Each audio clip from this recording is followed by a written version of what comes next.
We're recording. Hello. I'm Kevin, right? Okay. And this is Sam, right? Okay. And I am Sam. Welcome to the fourth ever Two Guys One Toilet podcast. Wow. I didn't think it would make it this far. We're 4 more episodes than we really thought at the beginning. But that is a good sign, you know. Once you start, you can't stop. Yeah. It's actually Sunday today. Normally we record on a Saturday. But yesterday was my birthday, and you know what that means. Busy. So, it was busy yesterday. And I guess we'll get right into it, because intros are lame, and we don't really need to do them anymore, because people know who we are, apparently. You just did an intro. Yeah, I just did an intro. But we'll get right into the birthday festivities that happened yesterday. First thing, we... people came over, we had a big party, getting crunk, getting wild. We played some cornhole. What? We sure did. I'm trying to keep it energetic here. We played some cornhole, as people do. And how is that, Sam? How would you describe that? We probably shouldn't have been on the same team. Because, it was a little one-sided. But this guy has the most slippery cornhole boards ever. And if you don't have the beanbag falling straight down onto the board, it'll just slide right off. I don't know why they're so slippery. Like our neighbors, they have they play a bunch of cornhole too, and theirs has like a bunch of stickers on it. But they have like these bags that oh man, excuse me. Some bags will have a grip on them. Yeah, like theirs has like a slick side and a grip side, but their board just does not slide that much either. Like we've used our bean bags on theirs, and it just they stop. It's kind of it just doesn't probably doesn't have like a finish on it like the way yours does. Yeah, they just have a bunch of like stickers on it, and I think that's what's giving it that friction to slow it down. But I like that cornhole, like that corning, right now. But I mean, it becomes less of an issue if you can toss the bag upward more. Yeah. We just couldn't do the big toss. The big lug. To get that vertical throw, bit of a tree, so that it doesn't slide off. Yeah. Yeah. So we were playing in my backyard, and I got this tree that kind of goes over the backyard, and you can't really throw too high because it would just hit the tree. The other problem was on the one side. We should have just moved the cornhole board. Yeah, I said we could rotate it. And you're like, nah, we're too far in. But the one side, the sun was shooting down, hitting the cornhole board, and you could not see crap.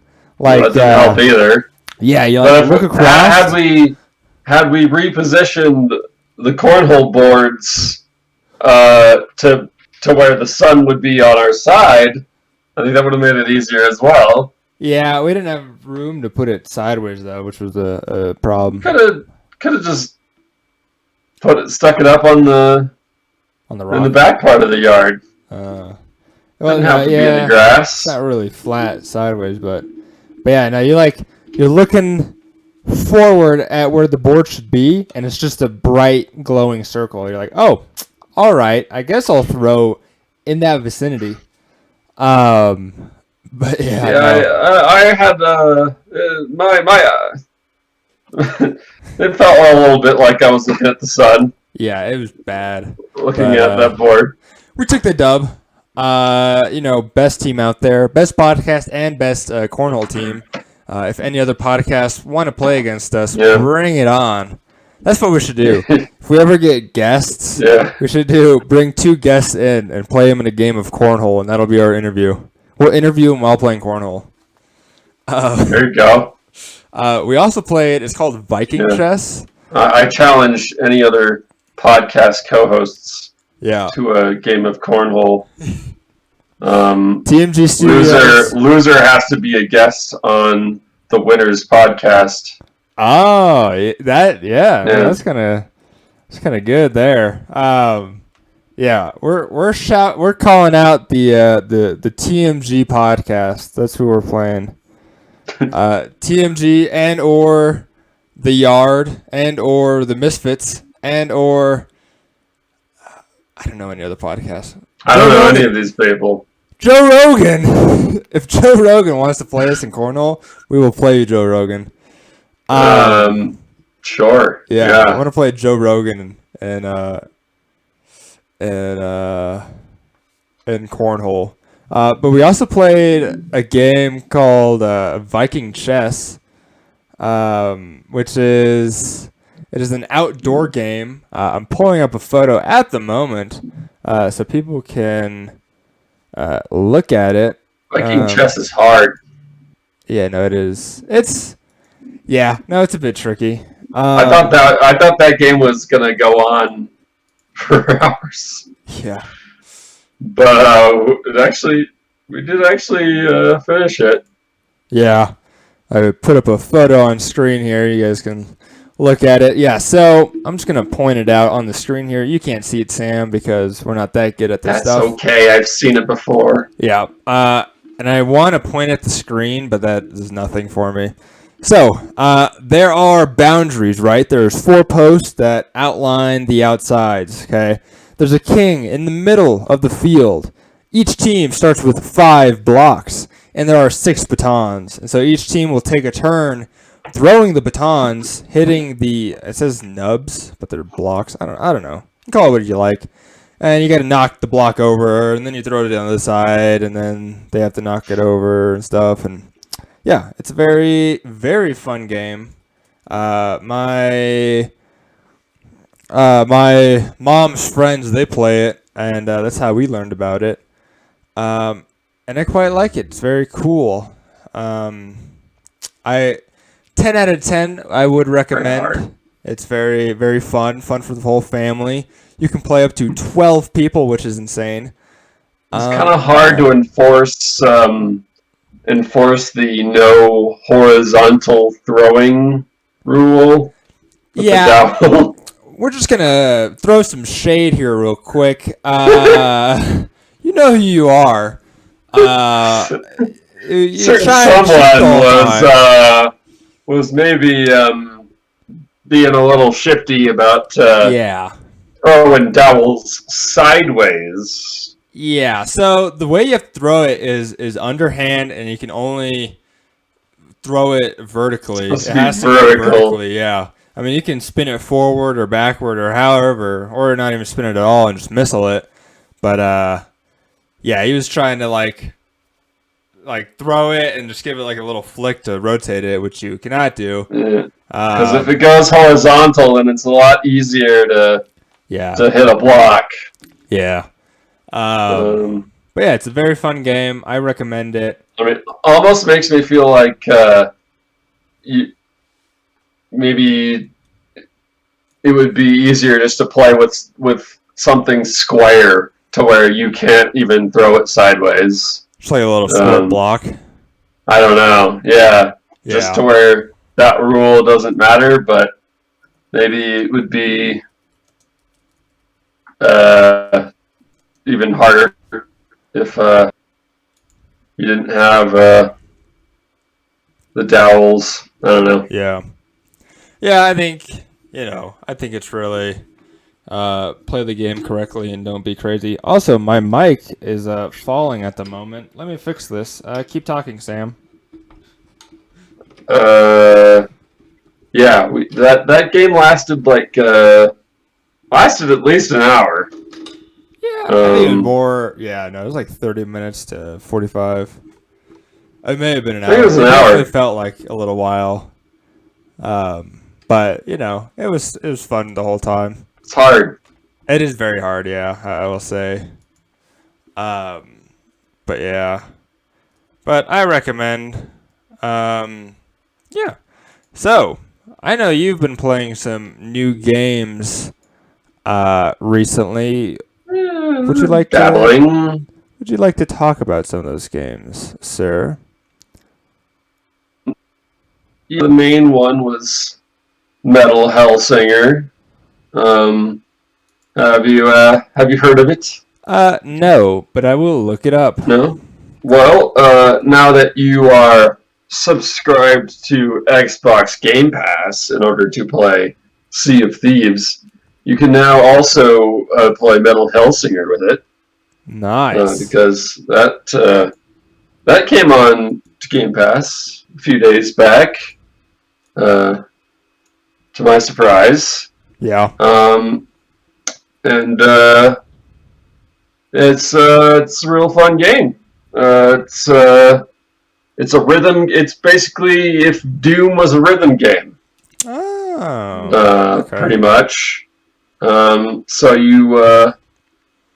you go around shooting demons to the beat. Oh, it's kind of cool. Reloading to the beat and dashing to the beat. Huh. And doing everything to the beat. Beats are sick.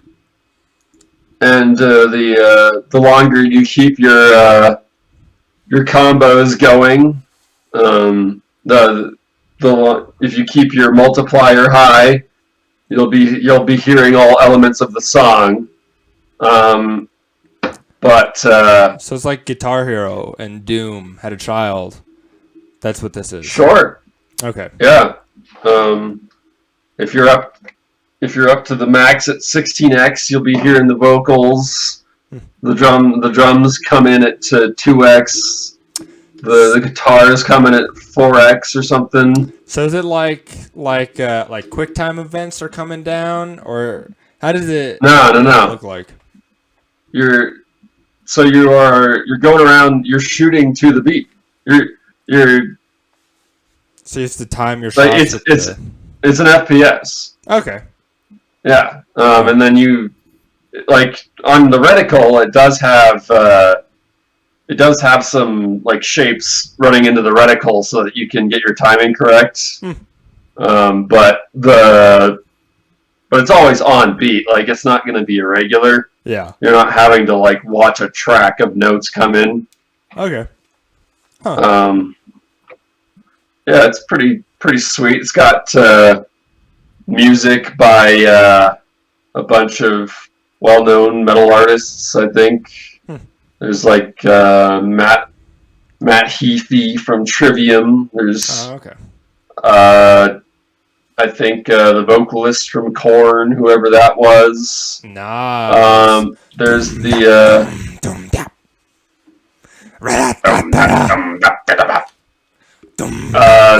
there's the vocalist from Arch Enemy. Okay. I think all the instrumentals are done by Two Feathers. I don't know. Some band called Two Feathers or something. No clue. But I think it's a lot of guest vocalists from popular metal bands. Huh. It's kind of cool. Yeah. Nice. That's Metal Hellsinger. Cool. I recommend it. Yeah. On a scale of 1 to 10, what would your IGN review be?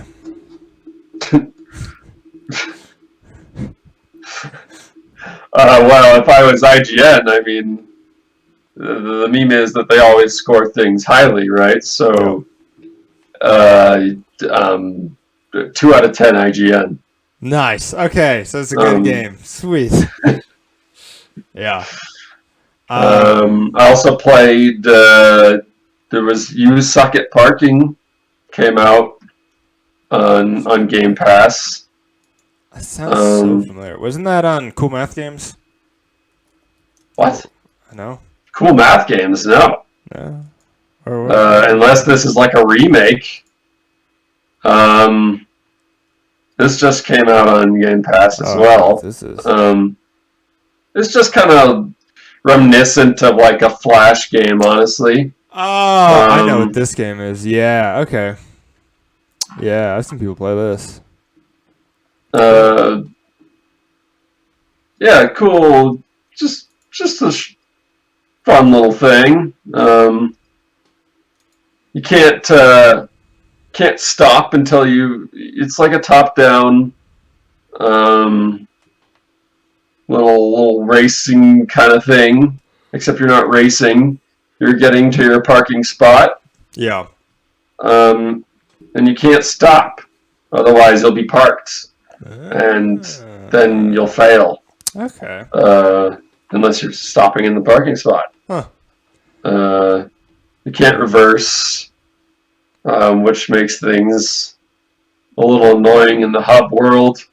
Yeah. Not sure why, like, they could have added reverse into the hub world. But it makes sense in the levels. Yeah. Yeah, that's a fun little thing. Talking about racing games, doesn't mean to cut you out. Are you done with this or? Yeah. Yeah. Okay. Yeah, that's all. That's it. Okay. Well, to move on with racing, have you played Trackmania? Yeah. Really? Played a lot of Trackmania as a kid, actually.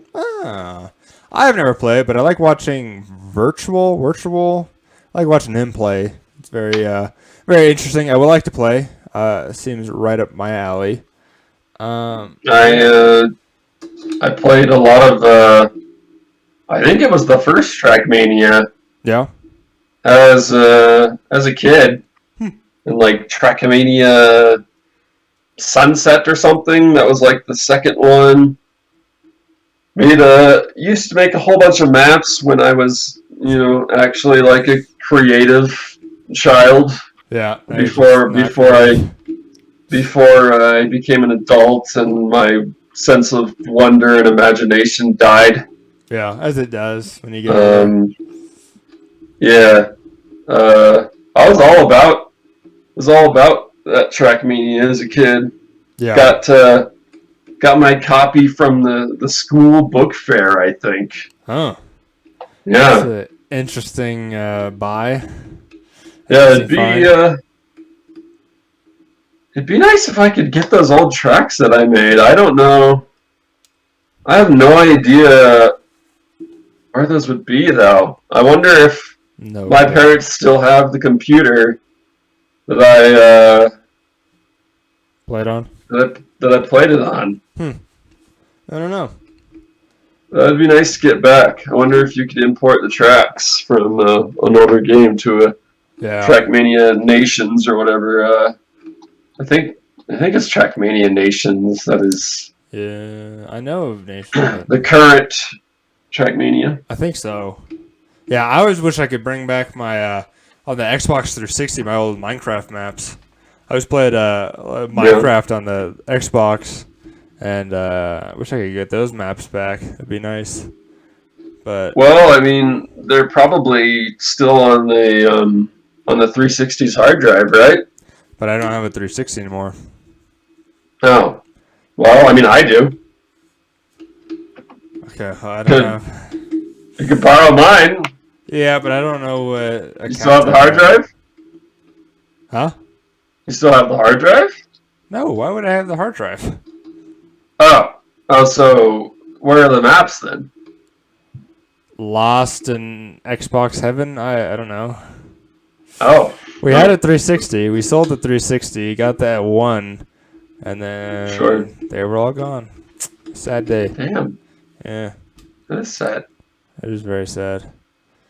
But, yeah. Talking about other childhood games, I thought I might talk about X-Wing. Do you know what X-Wing is? It is a board game that is Star Wars related. I have not. Don't think I've played that. No. Well, X-Wing is a board game where you play as spaceships and you fight other people. They recently, not so recently, they put out more factions with the 2.0 update. So initially, it's like a digital board game. No. It's just a new version of the. Yeah, I've never heard of a 2.0 update for a board game. Well, it's not the 2.0 update. It's X-Wing 2.0. Okay. but it's like an update. Yeah, I don't know. But now they actually have it's an app that goes along with it because there's cards normally that you use that give you your stats of it, but now it's an app and they change the stats all the time to balance stuff, which is kind of interesting, which is kind of nice. Wait, so there's a companion app with the game? Yeah. Oh. Yeah. Okay. It's interesting, yeah, because like Weird. the original, which is what I have. I don't have the 2.0 stuff yet. There's a few ships that are real broken. Like I have a Millennium Falcon, and I don't lose. Like I could play my dad, and he could have like 7 TIE fighters, and I could have my 1 Millennium Falcon, and I could clap him. Like it's pretty broken, I will say. But yeah, so seems true to the source material. Yeah, pretty much. Yeah, no, it's a pretty fun game, but yeah, 2.0 came out probably like a year or two ago. I would imagine it is harder to play out your Millennium Falcon than it is to play out a TIE Fighter. What do you mean? Like, do you need to spend resources to put a ship into play or something? So you choose a price limit, right? And then you can use as many ships. There's ships, captains, and then like missiles and other items, and they all cost a certain point, and you can go up to that certain point limit, and then that's what your battlefield is, right? And so all the players have the same point limit, presumably. Yes. Yeah. But Millennium Falcon is going to cost more points than a TIE Fighter. Yeah. So like normally we do like 100 points, and so like the Millennium Falcon is like 45 points.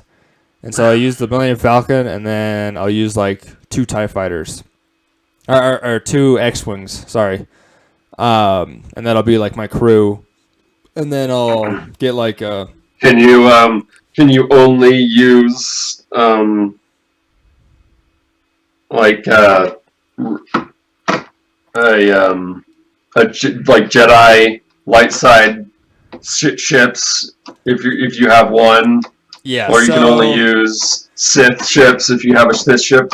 So there's factions, yeah. So initially it was Rebellion. It says Scum and Villainy, but it was called Scavenger, and the Sith or Galactic Empire. Yeah. So initially it was just Resistance, the Empire, and the Scavengers. And you have to use ships of the same faction. So like, if I'm playing the Rebellion, all my ships have to be Rebellion. And like my crew and stuff have to be Rebellion. So yeah, but now with the 2.0 stuff, there's more factions. So now there's First Order, the Galactic Republic, the Resistance, and the Separatist Alliance. So there's a lot more stuff out now, and it's very cool and very fun. But yeah, very fun board game. I would recommend. There's also Armada, which is like X-Wing, but it's the big ships. So it's like Star Destroyers and stuff like that, and the freighters. But that game is kind of expensive. Separate game? Yeah, it's a separate game. Because like the X-Wing stuff, they're like this big, and they're like the little like TIE fighters and X-Wings and Y-Wings and B-Wings and all that stuff. And then Armada, the ships Is there a wing for every letter of the alphabet? I don't know. There's A-Wing, B-Wing, Y-Wing, X-Wing, C-Wing, D-Wing, E-Wing. Yeah. I don't know. G-Wing. Yeah. But F-Wing. I don't know. I never really thought about it. But they're named off what letter they look like. Like A-Wings look like an A. Yeah. Y-Wings look like a Y. X-Wing look like an X. The B-Wing doesn't really look like a B. That seems like a really rough design limitation for the Republic's spaceships. You got to do like they should maybe consider branching out into non-letter shaped fighter. They get to I and they're like, Fighters. we're just making a tube, or like W. The I would have to be two separate spaceships that always fly in sync together. Lowercase I, yeah. Because they can't be Yeah. they can't be connected. Nope. Or good thing it's made in English, because if it was made in like Spanish, you got the little like hyphens and stuff. You'd have a hyphen. An accent. Yeah, the accents. Or like German. It's got the umlaut, the little dots. Have that on your ship. Have like the big O with two little ships going with it. But yeah, it's pretty fun. I would recommend. Armada is expensive, so play X-Wing. But yeah. How much is X-Wing? X-Wing, each ship is like $9. Oh, you have to buy them separately. Yeah, well, you can buy. So packs. this is like a Warhammer situation. It sounds like. Yeah, a little bit, but you only need. Do the ships come untainted? Do you paint your own ships? No, they're painted. Yeah. So each ship, it comes with like a little circle, and that's your like move counter. So like every turn, you choose your move on this little dial, and you keep it hidden from the next person. And each ship has a number, and so the high numbers are fast ships, and low numbers are slow ships, right? And so you go off of the number. So if your ship has like a 9 on it, you'll probably you go in number order, right? So like a 9 will go first, and then like an 8, and like you move in that. It's like initiative. Yeah, and so you don't know what their move is going to be until the phase has started, and so then you start moving all the ships in order, and then the lowest number attack first. So if like a 1, he'll attack first. So it's pretty interesting. But yeah, I was gonna say something. Yeah, but yeah, so you get your ship, you get that little marker, you get the card, and then you get a couple other like little like captain cards and stuff from it too. So it's not just a ship. But you can buy packs, like there's like a A-wing pack, so it's like 2 A-wings and then like a Y-wing. You can get like packs of 3 as well. And there's like the starter kits as well, and that gives you all like the moving cards or moving templates and all that stuff. So this is definitely not like an all-in-one board game kind of thing. This is more of a collectible kind of situation. Well, it really depends how big you want to play, right? Because you can get the starter pack, which has like 2 ships for each, and you can play with that. You can play with 1 ship, you can play with 2, you can play with 50, Like me and my dad, we've been thinking about trying to find other people and do like team battles, do a bigger scale. But for a while, me and my dad were just doing like 2 ships each, just battling each other. Normally we just do like 3 or 4. Like I'll use my Millennium Falcon and an X-Wing, and he'll use like 3 TIE fighters. Because it's all depending on the price limit you set. Because you can set it to whatever you want. You could do like and have a whole bunch of ships or not. So you can be like 50 points. You can have like 2 ships with crews fight each other. Because that's the other thing too. Like you can have a ship that may not be awesome, but if it has a lot of stuff to be attached, because they all have like little markers on them of what you can attach. So like a pilot, crew that you can add to it. Yeah, like a pilot, a droid. You can have like missiles or bombs and all that stuff. You can have a certain limit of those. And so if you have like, if you have a good price limit and you're facing like the one person has like 4 ships, but they have nothing attached, and you have 2 ships, but you've got fully decked out with missiles and crew and all that stuff, it can really turn the game. Because like crew, they give you a boost on like some guys will give you an extra move that you can do, or like a droid will give you something extra, and then like your missiles do damage and all that stuff. And so it's interesting. Like everything has different types of stuff, and there's like critical hits, and regular hits. Like a regular hit, you just take damage, but a critical hit, it'll have like an effect. So if you hit somebody for a critical hit, because you roll dice, okay, so you roll dice, okay, and then that tells you how much damage you do. There's also like misses and stuff. So the attacker rolls the dice, and then the defender rolls dice, and there's on the card it shows how many you roll for attack and how many you roll for defense. And so like the defensive side, you can roll for misses and like evades and nothings, basically, like, and get hit, I guess. And then the attacker rolls for like misses, hits, and criticals. And so with the critical, on the damage cards, you flip it over and there's a description. So it could be like you cannot do like level 3 moves, or you can't, or you keep taking damage for 2 turns, and then stuff like that. And there's all different types of stuff. But yeah, pretty fun game. It's not hard to learn. There's a few trickier mechanics, but it's fun because there's a lot of like mini games you can play with it too. You can like play like capture the flag, or like capture the hard point or something. Like pick an area and then you have to fight for that area. Or one person has a ship that has to cross the field and you have to protect it. There's all different types of stuff, but yeah, I think that's it. I guess we can move on from that unless you got some questions here. But my TED Talk. No, I actually did play the Game of Thrones digital board game recently. Yeah, that was pretty interesting. It seems like it was maybe made by not the most experienced game devs. Yeah. And maybe more made by people who normally make board games. Yeah.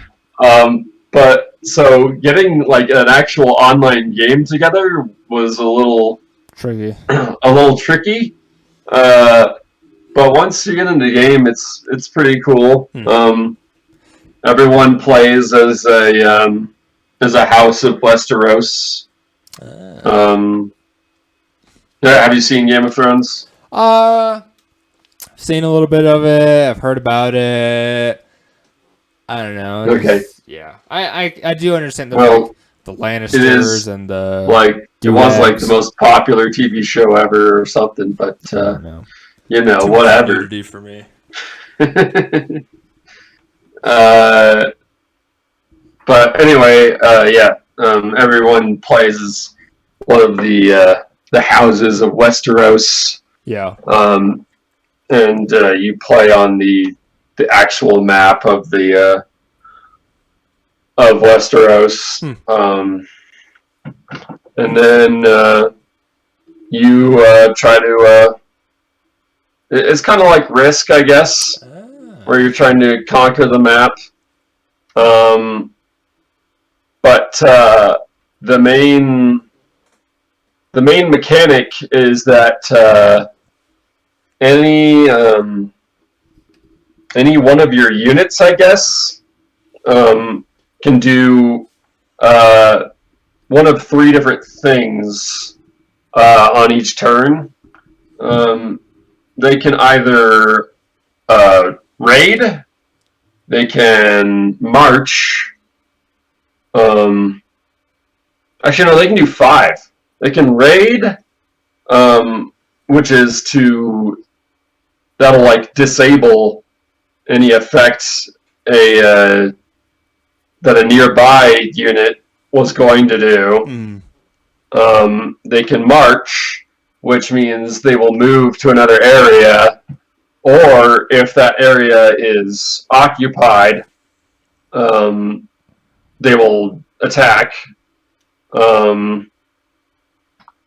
You can defend,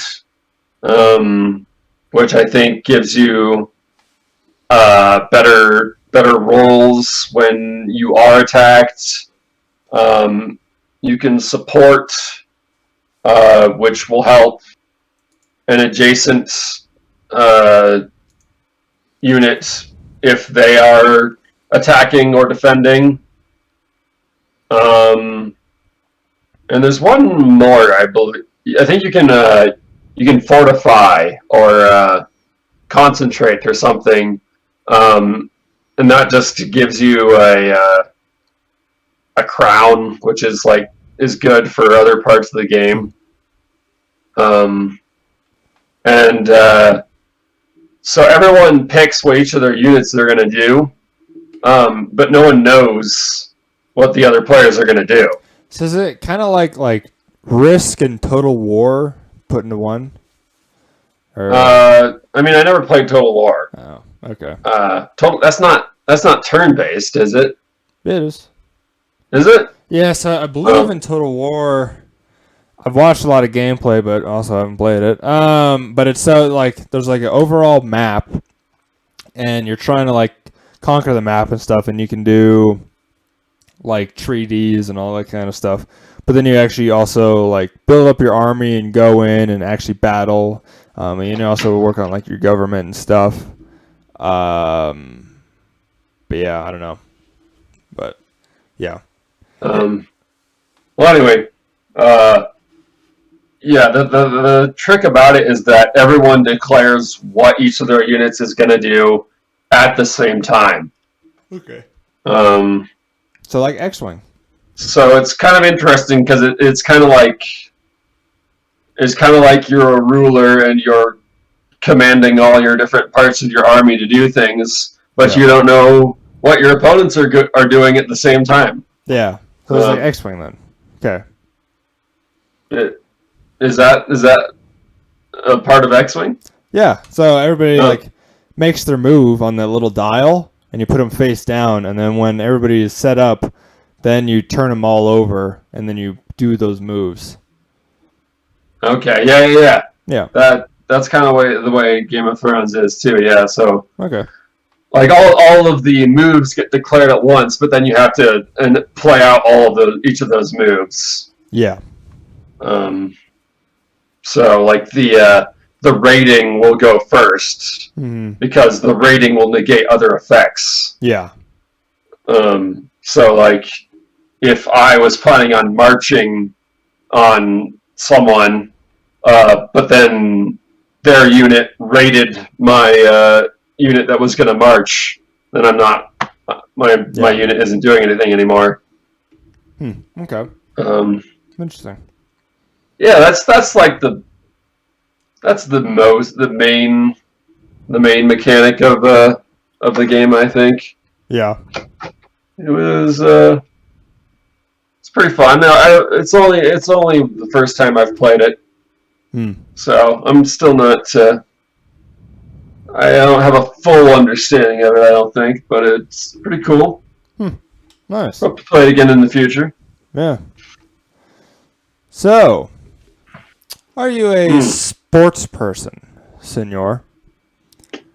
Not really. No. More of an esports person. Okay. Myself. Well, I thought I might. Why you ask? I don't know. Since football season has started and soccer is going at the moment, I thought I might talk a little bit about it.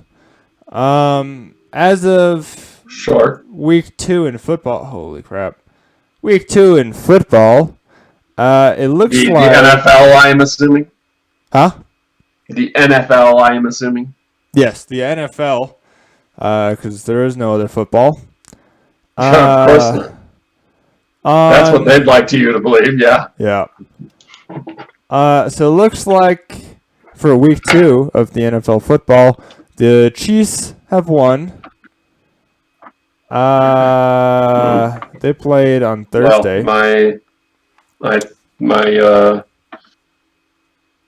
my sister and her husband would be very excited about that, I'm sure. Yeah. They are Chiefs fans. And all of the games are in progress, other than a few. But the Seahawks, where are the Seahawks? They played today at 2:05 against the 49ers. So that'll. Well, I would imagine you want the Seahawks to win, as you Yeah. had lived in Washington for a long time. Yeah, I do kind of like the Seahawks. The team kind of stinks now because we don't have Wilson, and I think DK Metcalf left as well. I'm not sure. That's or he's still there. I have no clue. I don't really keep up on football. That is the team that most Alaskans who are into football like to support, since Seattle is the closest football team to Alaska. Yeah. And we're going against the 49ers, which my uncle is a fan of. So we'll see how that goes. But I'm not super big on football, but I do like soccer, and I've been trying to get back into it. Or football, if you will. And I like the Bundesliga because that is the German league, and it is the best league. But for the standings at the moment... Is that where David Beckham played? No. He played in the Premier League, which is the UK one. He may have been in a German league at some point, but no.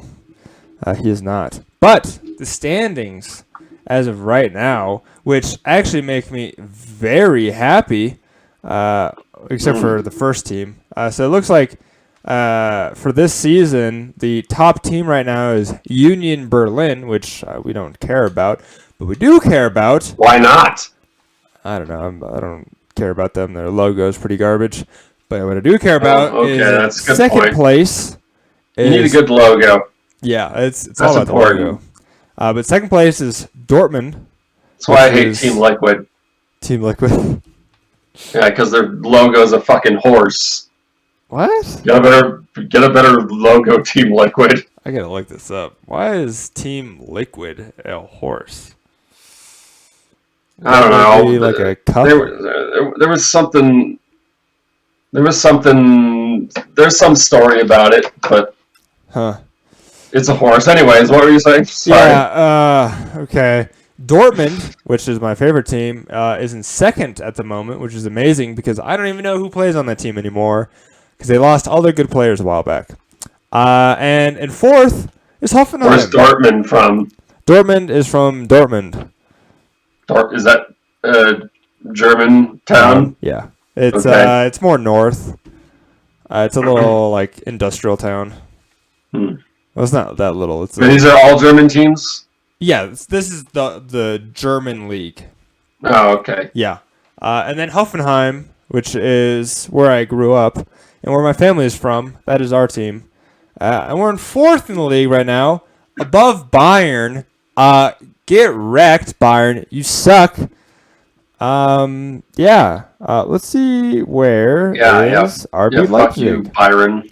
Leipzig is in 12th, and they should be in 18th, and they should go down to League 2 because no one likes Leipzig. Yeah. Shall I get into that? Because if you do poorly enough in the main league, do you get dropped down to the secondary league? Yeah, so the bottom team of the main league, at the end of it, I believe they go down to second league, and then the top team in second league will come up to first league, I believe. So there's relegation system. Yeah. Gotcha. Like VfB Stuttgart, I think they were in second league for a while. I remember, I think it had to be recently. Because I always remember they were second league. But yeah, like a lot of teams, like Cologne for a little bit was second league. Like, yeah, if the team starts doing really bad, they get dropped down to second league, and a second league team will come up to first league. And yeah, and I think there's 3. That used to be the way it worked in. There used to be a relegation system in League of Legends for the European LCS and the North American LCS. But they dropped it in favor of franchising. Yeah.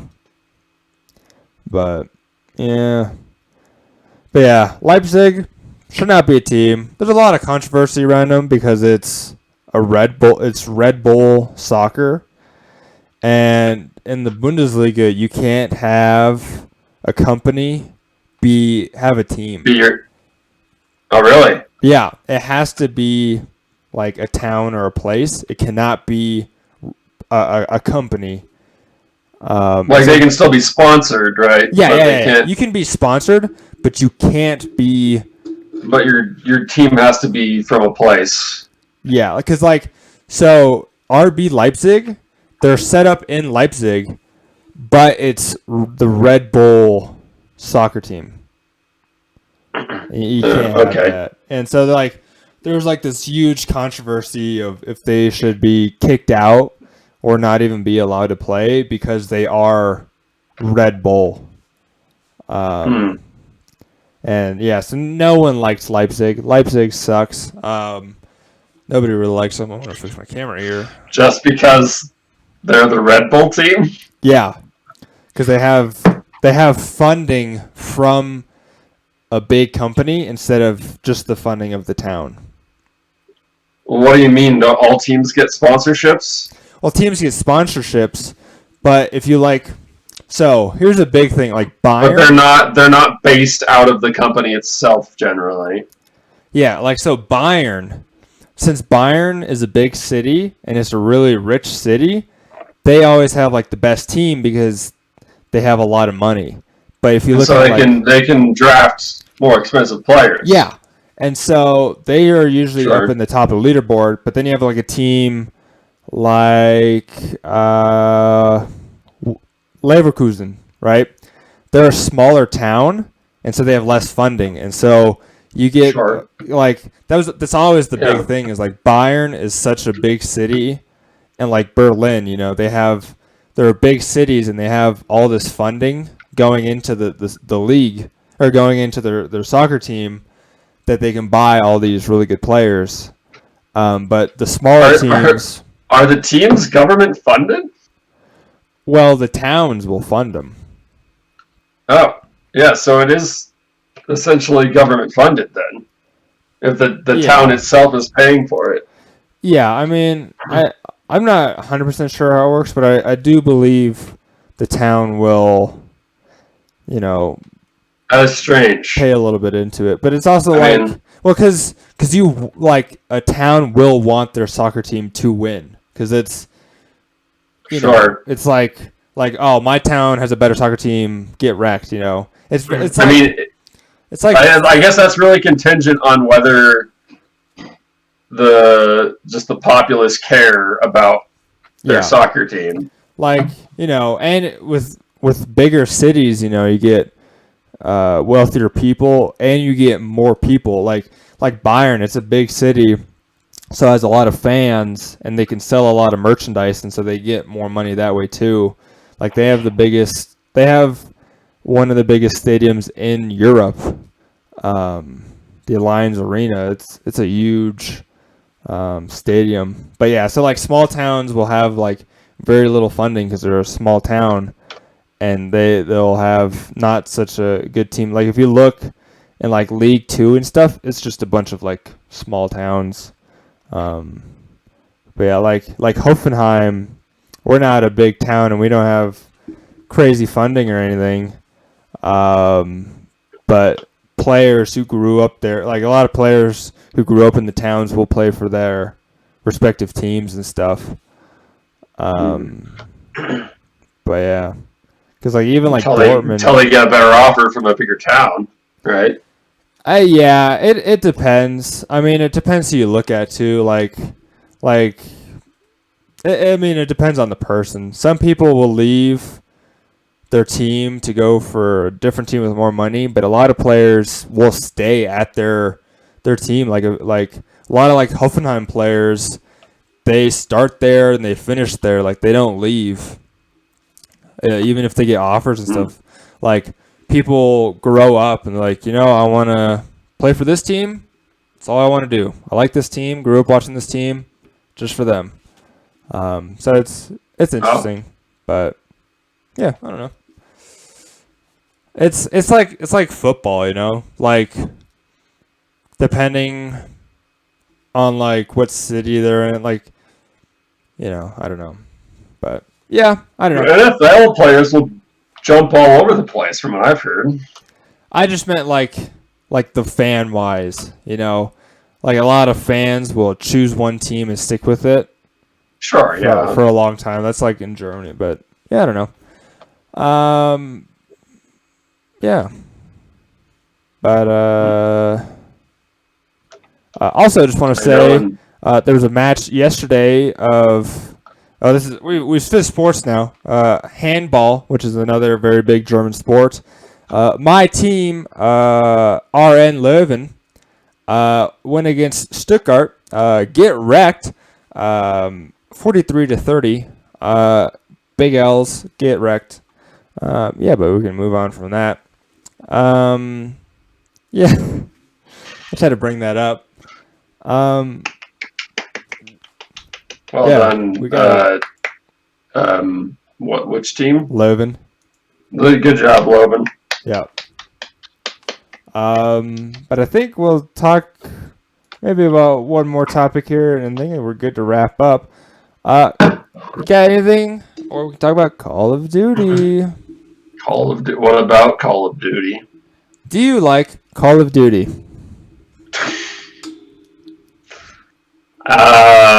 Well, that's Which is the best Call of Duty? That's an interesting question.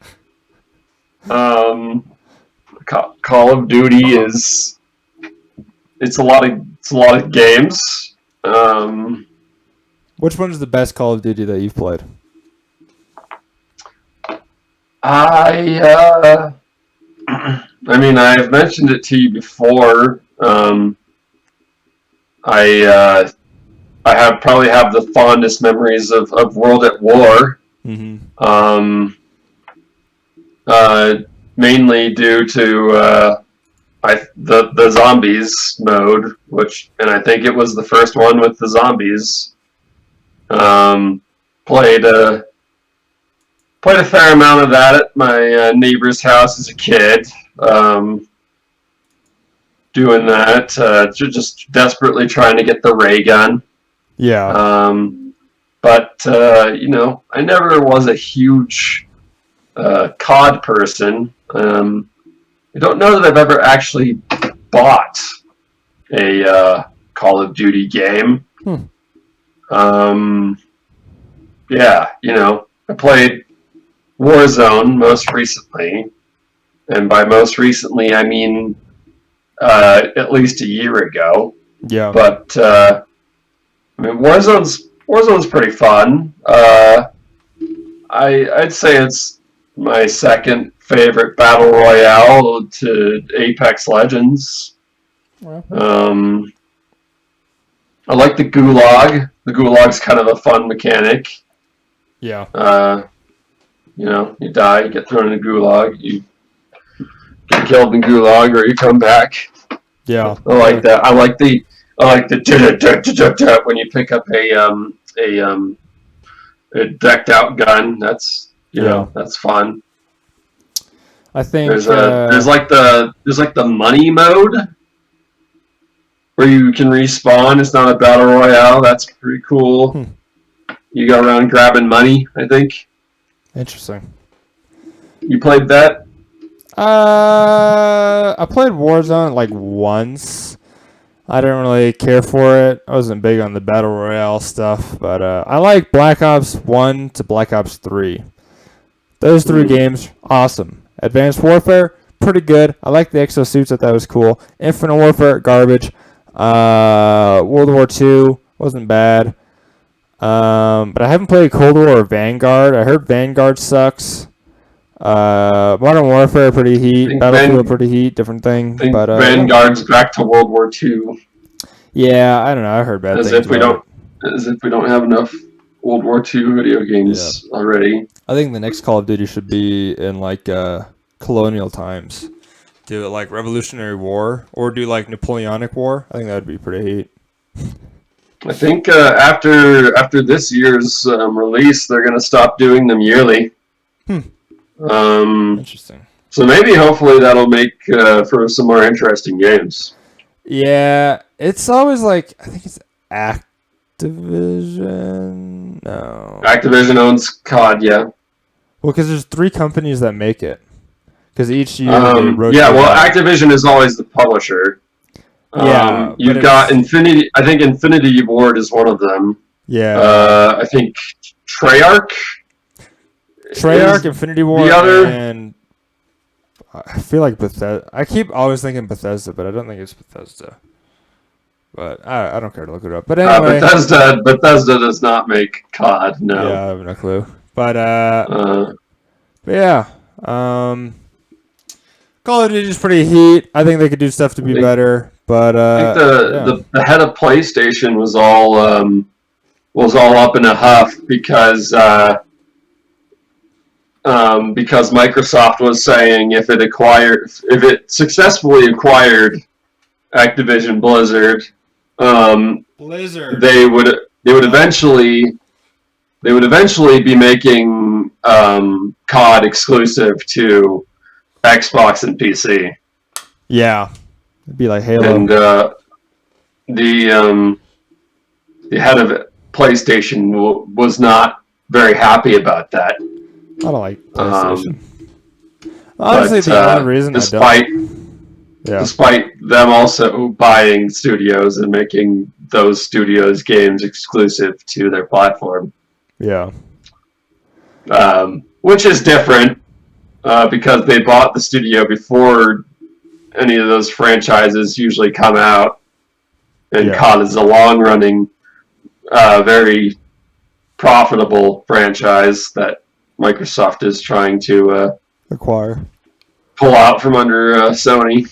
Yeah, I think like the only reason I don't like PlayStation is just the controllers. They just like don't fit my hands, and so now I just hate PlayStation.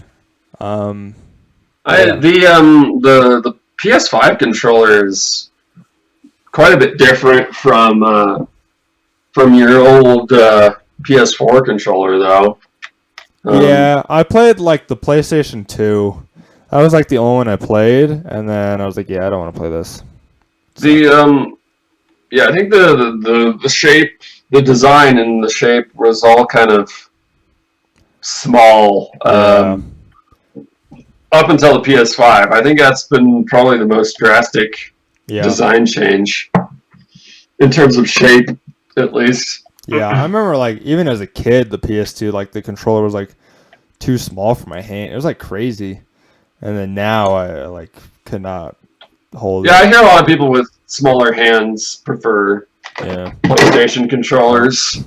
It's like the Joy-Cons. The Joy-Cons on the Switch, those things are tiny. It's like...